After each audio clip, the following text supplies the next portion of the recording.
የኤርትራ ጦር ለመጀመሪያ ጊዜ ዝምታውን ሰበረ።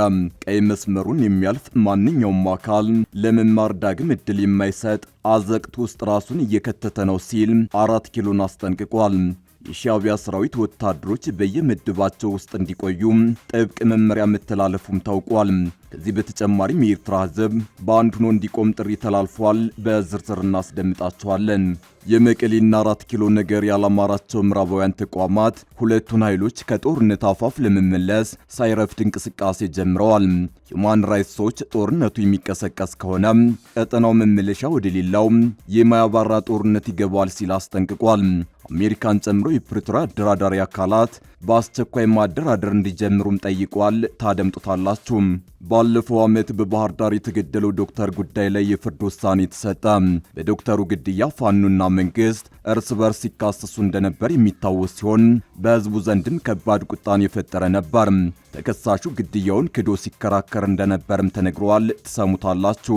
በህንድ ባለስልጣን ነን ያሉ ሰዎች ገንዘብ የጫነ ባንክ መኪና አስቆሞ መዝረፋቸውን በተመለከተ የያዝነውን ዘገባ እንደዚሁ በውጭ ዘገባችን እነግራችኋለን።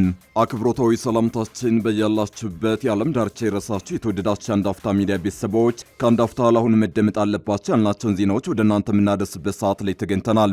ቪዲዮውን ላይክ እያደረጋችሁ አብራችሁን እንድትቆዩ የአክብሮት ግብዣችን ነው።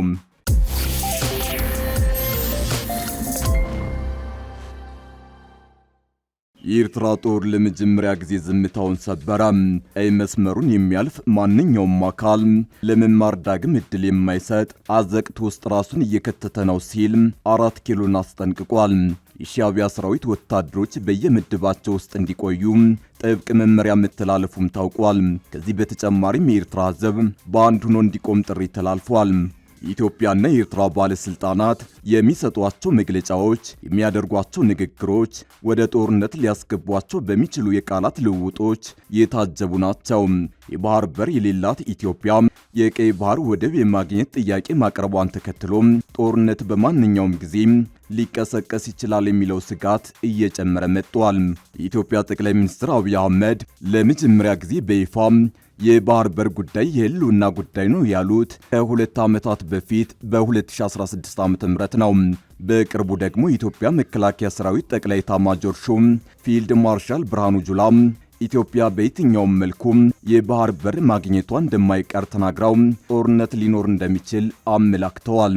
ከኢትዮጵያ ወገን በቀይ ባህር የባህር በር የማግኘት ፍላጎት በተደጋጋሚ ቢሰማም የኤርትራ መንግስት ምላሽ ግን የማስታወቂያ ሚኒስትሩ የማነ ገብረ መስቀል በኤክስ ገጾቻቸው ላይ በሚለጥፉት አጭር መልእክት የተወሰነ ነው። ኢትዮጵያ የባህር በር ለማግኘት የምታቀርበውን ጥያቄ አደገኛ ነው በማለት ውድቅ ያደረጉት ሚኒስትሩ የድንበር መንጠቅ መርዛማ አጀንዳ ሲሉ ኮንነውታል። ሚኒስትሩ የኢትዮጵያን እርምጃ ግልጽ የሆነ ጥቃት በማለት ለኢትዮጵያና ለጎረቤቶቿ ጦስ እንደሚኖረው አስጠንቅቀው ሊታለፍ የማይገባው ቀይ መስመር መሆኑን ገልጸዋል። ብዙም ሲናገር የማይደመጠው የኤርትራ መከላከያ ህዳር ወር መጀመሪያ ላይ የኢትዮጵያ መሪዎች ህዝቡን ወደ ጦርነት አዘቅት መጎተት እንዲያቆሙ አስጠንቅቋል።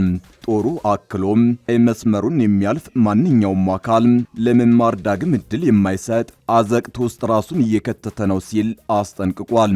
ሁለቱን ሀገራት በሚያዋስኑ አካባቢዎች ግዙፍ የሆኑ ወታደራዊ እንቅስቃሴዎች ስለመኖራቸው ምንም የተዘገበ ነገር የለም። ይሁን እንጂ የኢትዮጵያ ብሔራዊ ቴሌቪዥን ጣቢያ ኢቲቪ በሺዎች የሚቆጠሩ አዲስ ምልምል ወታደሮች ሲመረቁ በተደጋጋሚ ያሳያል። የአገሪቱ መከላከያ ኃይል ሰው ኃይል ኃላፊ ሌተናል ጄኔራል ሃጫሉ ሸለማ በቅርቡ በሰጡት ቃለ ምልልስ ላይ ጦሩ በአስተማማኝ ቁመና ላይ እንደሚገኝ ተናግረው በ10 ሺዎች የሚቆጠሩ ወጣቶች እየተቀላቀሉት መሆኑንና ይህም ለጠላት መልእክት መሆኑን ተናግረዋል።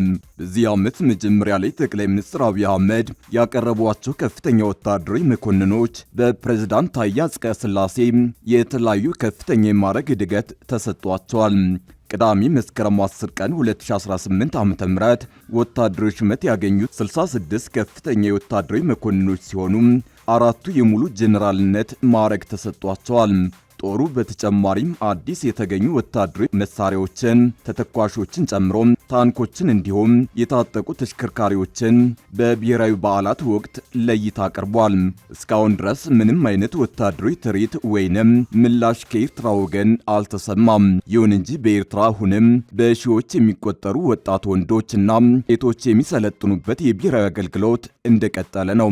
ጥቅምት 5 ቀን 2018 ዓ.ም የኤርትራ መንግስት ተቃዋሚ የሆነው አሰና ቲቪ የኤርትራ መንግስት በሰራዊቱ ላይ የእንቅስቃሴ ገደብ በመጣል ባሉበት ምድብ እንዲቆዩ መታዘዛቸውን ዘግቧል። የኤርትራ ምንጮች ለሀገሪቱ መከላከያ ኃይል አባላት በምድባቸው ውስጥ እንዲቆዩ ጥብቅ መመሪያ መተላለፉን ነግረውኛል ብሏል።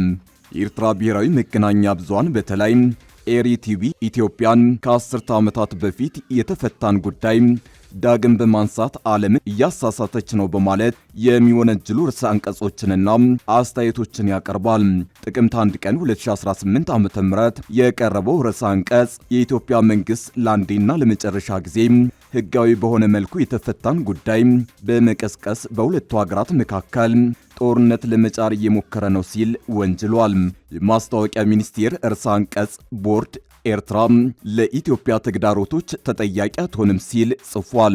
ኢትዮጵያ የአሰብ ወደብ ባለቤትነት ጥያቄ ማንሳቷን ተከትሎ ከዚህ በፊት የኤርትራ መንግስትን በመቃወም የሚታወቁ መገናኛ ብዙሃን ድምጻቸውን እንዲቀይሩ አድርጓል። መቀመጫውን ዩናይትድ ኪንግደም ያደረገው አሰና ቲቪ አጠቃላይ ተመልካቾቹንና ኤርትራውያንን የፖለቲካ ልዩነታቸውን ወደ ጎን በመታው ከኤርትራ ጎን እንዲቆሙ ጥሪ አቅርቧል። መቀመጫውን ፓሪስ ያደረገውና በተቃውሞ የሚታወቀው ሬዲዮ አረና በበኩሉ የኢትዮጵያን ጠባጫሪ መግለጫዎች ኮንኖ አቅርቧል። የመቀሌና 4 ኪሎ ነገር ያላማራቸው ምዕራባውያን ተቋማት ሁለቱን ኃይሎች ከጦርነት አፋፍ ለመመለስ ሳይረፍድ እንቅስቃሴ ጀምረዋል።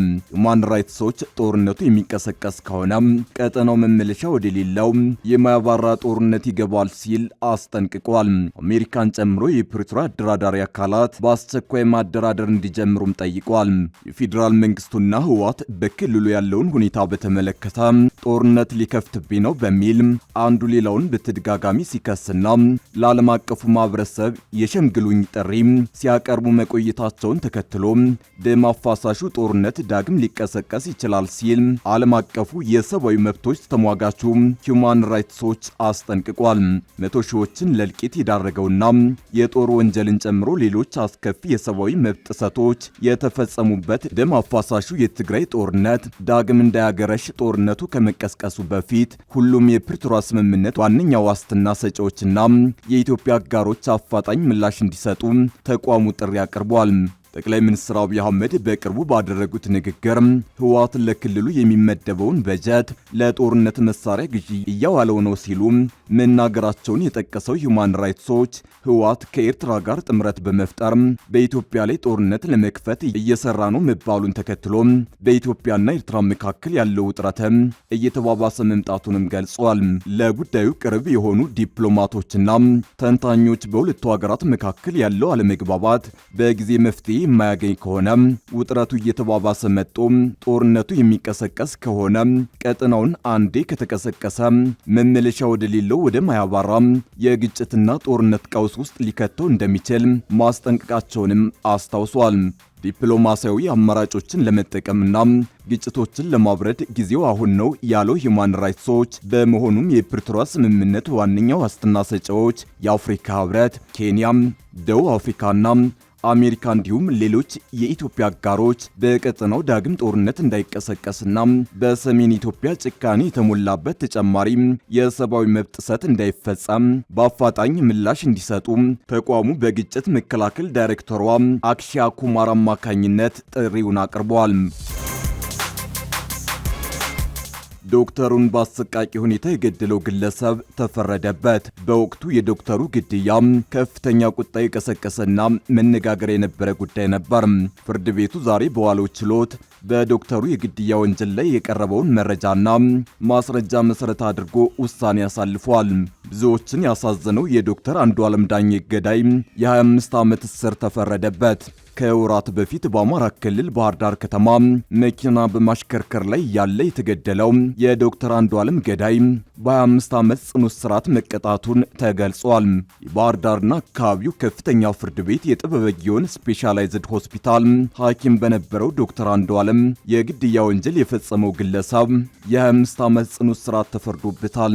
ፍርድ ቤቱ ዛሬ ህዳር 12 ቀን 2018 ዓ.ም በዋለው ችሎት በዶክተር አንዱዓለም ዳኜ የግድያ ወንጀል ላይ የቀረበውን መረጃና ማስረጃ መሰረት አድርጎ ውሳኔ አሳልፏል። በዶክተሩ ላይ ግድያ የተፈጸመው ጥር 24 ቀን 2017 ዓ.ም ምሽት ላይ ባህር ዳር ከተማ በሚያሽከረክርበት ወቅት ጠብቆና ተዘጋጅቶ በጥይት ተኩሶ መግደሉን ፍርድ ቤቱ በቀረበለት ማስረጃ አረጋግጧል ተብሏል። በዚህ ዕለት ምሽት ላይ በተመሳሳይ በሌላ የሕክምና ዶክተር ላይ ጥይት በመተኮስ የመኪናውን አካል በመምታት የግድያ ወንጀል ሙከራ ስለማድረጉ ፍርድ ቤቱ አመላክቷል። የግድያ ወንጀሉ ከተፈጸመ ጊዜ ጀምሮ መረጃና ማስረጃዎችን በማሰባሰብ የተጠናከረ የምርመራ ቡድን ተቋቁሞ ስራው ተጠናቆ ለፍርድ ቤቱ ቀርቧል። በምርመራ ሂደቱ ከክልሉ ፖሊስ ዋና መምሪያና ከከተማ አስተዳደሩ የምርመራ ቡድን ተዋቅሮ መረጃና ማስረጃዎችን በማሰባሰብ የወንጀሉን አፈጻጸምና ፈጻሚውን ማወቅ እንደተቻለ ተጠቁሟል። የጽኑ እስራት ፍርደኛው ዶክተር አንዱዓለም ዳኜን የያዘውን ንብረት ለመውሰድ በማሰብ ያሽከረክር የነበረውን መኪና እንዲያቆም ሲጠይቅ ፈቃደኛ ባለመሆኑ ተኩሶ እንደገደለው ተገልጿል። ዶክተር አንዱዓለም ከዘረፋ ለማምለጥ መኪና ማሽከርከሩን መቀጠሉን ተከትሎ በሁለት ጥይት በመተኮስ ደረቱንና ክንዱን በመምታት ወዲያውኑ ሕይወቱ ማለፉ ተመላክቷል። 3 ተደራራቢ ክሶች የቀረቡበት ተከሳሹ የቀረቡበትን ክሶች ክዶ የተከራከረ ቢሆንም ጉዳዩን ሲከታተል የቆየው የባህር ዳርና አካባቢዋ ከፍተኛ ፍርድ ቤት የአቃቢ ሕግን ማስረጃዎችን በመስማት የጥፋተኝነት ብይን ሰጥቶበታል። የዶክተር አንዱዓለም ግድያ በወቅቱ ከፍተኛ ቁጣ የቀሰቀሰና መነጋገሪያ የነበረ ድርጊት መሆኑ ይታወሳል። በህንድ ባለስልጣን ነን ያሉ ሰዎች ገንዘብ የጫነ የባንክ መኪና አስቁመው መዝረፋቸው ተሰማ።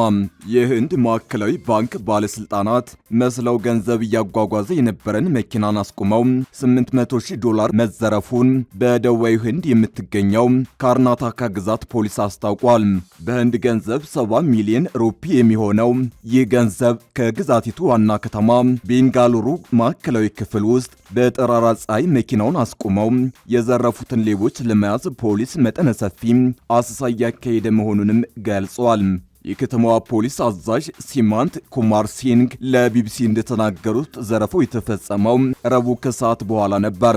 በቅንጡ መኪና የመጡ 6 ሰዎች ወደ ባንክ ቅርንጫፎች ገንዘብ እያጓጓዘ የነበረን ተሽከርካሪ እንቅስቃሴ በሚበዛበት መንገድ ላይ አስቁመው ነው የዘረፉት። በዘረፋው ወቅት በባንኩ ተሽከርካሪ ውስጥ ሹፌሩ፣ ገንዘቡን የሚቆጣጠር የባንክ ሰራተኛና 2 የታጠቁ ጠባቂዎች ነበሩት።